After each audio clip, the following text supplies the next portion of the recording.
Hai, Mike di sini. Kita semua tahu bahwa MSI lagi seneng-senengnya ngeluarin laptop gaming tipis bahkan untuk jajaran gaming terjangkaunya.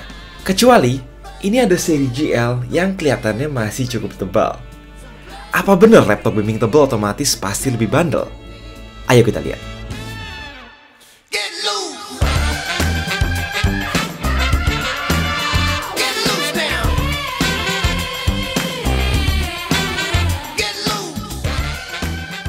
Berbeda dengan saudara-saudara dari seri GF dan GS yang beraura kalem, seri GL ini tetap mempertahankan desain flashy ala MSI, terutama di punggung dengan logo tameng naga menyala putih berwarna merah dan dua garis menonjol di sampingnya.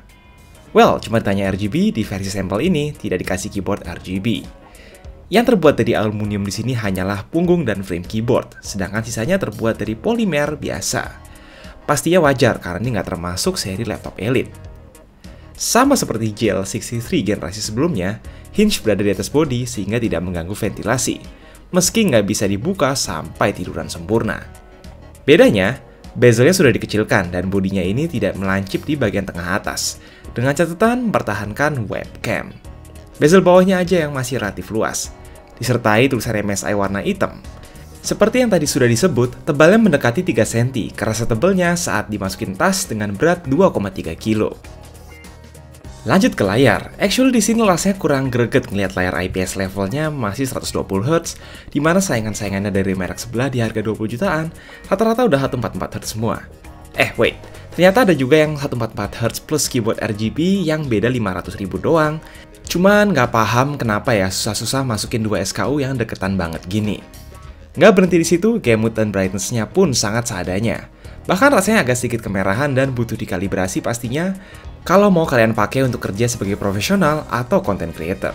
So please, untuk SKU-SKU berikutnya, ini adalah aspek yang sewajarnya diperhatikan, terutama karena ini harganya udah 20 jutaan. Well, setidaknya konektivitas di sini oke, ada 2 port USB-A 3.2 Gen 1 dan slot SD card di sisi kanan ujung depan, beserta charging port di tengah. Lanjut Kensington lock, LAN port, HDMI, mini DP, satu lagi USB-A 3.2 Gen 1, USB-C 3.2 Gen 1, hingga jack mikrofon dan audio yang terpisah. Sekarang, saatnya kita selidiki yang konon katanya laptop tebal dijamin performanya lebih bagus. Apa benar? Baik, di sini kita dapat GL65 dengan konfigurasi tertinggi, yaitu Core i7 10750H 6 core ditemani GPU RTX 2060 standar. Kalau sekedar dilihat dari benchmark standar, skornya sih oke-oke aja ya. Cinebench R15 dapat 1300-an dengan performa konsisten selama beberapa kali run, kita tes Blender juga, dan tentu bench 3D Mark tanpa kelihatan ada masalah. Anehnya, laptop ini tidak lolos stress test. Kenapa bisa gitu ya? Baik, saat kami main beberapa game benchmark yaitu SOTR, PUBG, dan Control, itu mulai kerasa banget panasnya di keyboard. Lebih panas dari rata-rata laptop gaming MSI yang sebelumnya udah kami coba. Kenapa ya seperti itu? Akhirnya kami bongkar dong ya, dan ternyata penempatan baterai di pantat menyebabkan posisi motherboard dan mesin menjadi di tengah pas di bawah keyboard. Sekaligus mempersempit ukuran ketiga heatsink. Pantesan aneh gitu, pas main mendekati pantat malah adem, sedangkan di keyboard panasnya bener-bener bikin gak nyaman. MSI, jika kalian melihat video ini, semoga desain seperti ini jangan sampai dipakai lagi ke depannya. Padahal ini dari kami yang lihat nggak ada masalah dengan ventilasi. Apalagi mode cooler boost juga selalu nyala demi fan speed maksimal. Aneh aja gitu, karena kami expect dengan laptop yang tebel gini pasti coolingnya lebih oke. Ya sudah, lanjut ke RAM. Di sampel ini kita emang dapatnya 16GB dual channel, cuma entah kenapa di versi retail yang paling atas sekalipun cuma dikasih RAM 8GB single channel. Nah, soal SSD, kita cuma dapat satu slot NVMe yang udah keisi 512GB. Ngelihat sebenarnya ada tempat buat naruh SSD kedua, tapi slotnya nggak disolder. Itu udah kami confirm ke MSI-nya, dan ada tempat juga buat naruh drive SATA 2,5 inci. Well, soal speed sih biasa aja ya. Oke, untuk pengguna normal di luar gaming, keyboard full size ini angetnya masih bisa diterima lah untuk ngetik. Feel-nya sih standar, nggak beda dengan laptop-laptop gaming MSI lain belasan juta lainnya. Tombol Windows-nya ada di sebelah kiri, tidak terlihat ada FN lock serta media button, namun at least ada lampu caps lock serta tombol power, Dragon Center, dan cooler boost yang kepisah di ujung kanan atas.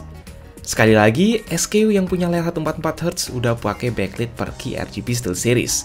Beda sama sampel kami yang cuma warna merah.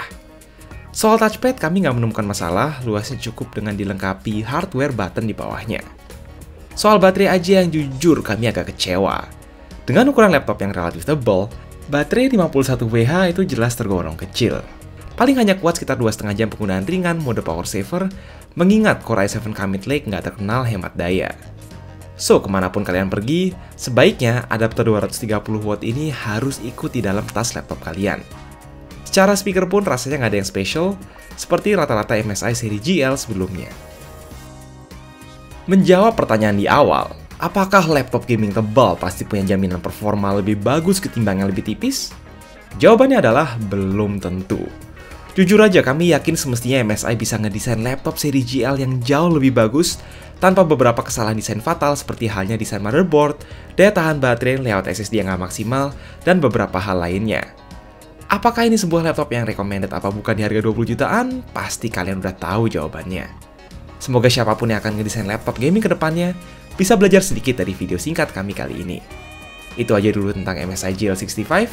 Jaga terus kesehatan kalian, and as always, stay safe.